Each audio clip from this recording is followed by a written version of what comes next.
Hi అండి, నమస్కారం. Welcome back to Lalitha Valluri kitchen. ఈరోజు నేనైతే ఎగ్లెస్ రవా కేక్ చేసి చూపిస్తున్నానండి. ఈ ఎగ్లెస్ రవా కేక్కి ఫస్ట్ అయితే ఒక కప్పు నిండా బొంబాయి రవ్వ అయితే తీసుకుంటున్నాను. నేను బొంబాయి రవ్వని గ్రైండ్ చేయట్లేదండి, అలాగే వేసుకుంటున్నాను. నాకు కొంచెం రవ్వ రవ్వగా అంటే ఇష్టము. మీరు కావాలి కొంచెం మెత్తగా అనుకుంటే మీరు కొంచెం గ్రైండ్ చేసుకోండి. అండ్ అలాగే షుగర్ పౌడర్ తీసుకుంటున్నానండి. షుగర్ పౌడర్ కూడా ఒక కప్పు నిండా తీసుకోవాలి.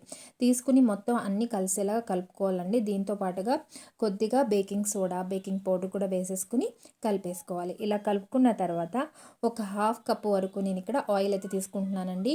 ఈ ఆయిల్ వచ్చేసి ఫ్లేవర్లెస్ ఆయిల్ తీసుకుంటున్నాను. సన్ఫ్లవర్ ఆయిల్ తీసుకుంటే మనకి ఫ్లేవర్ అనేది ఏమీ లేకుండా ఉంటుంది, బాగుంటుంది. అండ్ నెక్స్ట్ ఇక్కడ ఎసెన్స్ వేసుకుంటున్నానండి. వెనిలా ఎసెన్స్ కొద్దిగా వేసేసుకుని కలిపేసుకోండి. మీరు కావాలంటే దీన్ని ఎగ్ వేసి కూడా చేసుకోవచ్చండి. నేను ఎగ్లెస్గా చేసి చూపిస్తున్నాను, ఎగ్స్ ఏం వేయకుండా. దీనికి నేను పెరుగు అయితే యూస్ చేస్తున్నానండి. ఎగ్స్ బదులుగా నేను పెరుగు యూస్ చేస్తున్నాను. ఒక హాఫ్ కప్ వరకు పెరుగు తీసుకుంటున్నాను. ఒక హాఫ్ కప్ వరకు మిల్క్ కూడా తీసుకుంటున్నానండి. మొత్తం ఇవన్నీ కూడా కలిపేసుకోవాలి. బాగా మిక్స్ చేసుకుని కాసేపు నానబెట్టుకోవాలండి. కనీసం ఒక 45 మినిట్స్ నానబెట్టుకున్నారంటే రవ్వ గ్రైండ్ చేసుకోలేదు కాబట్టి బాగా నానుతుంది, తొందరగా కుక్ అవుతుంది.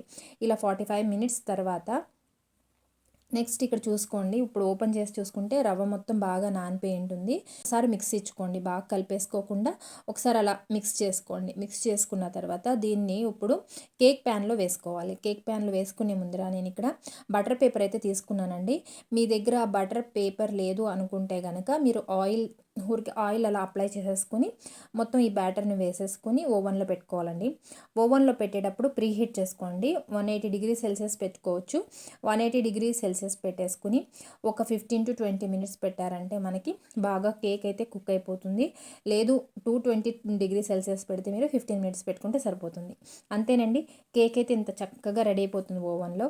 మీరు కూడా ఒకసారి ట్రై చేసుకొని చూడండి. ఓవెన్ లేదంటే మీరు నార్మల్గా నేను చేసిన వీడియో ఉందండి, స్టవ్ పైన ఎలా పెట్టుకోవాలని. ఆ లింక్ అయితే కింద నేను డిస్క్రిప్షన్లో ఇస్తాను, కావాలంటే చూసుకోండి.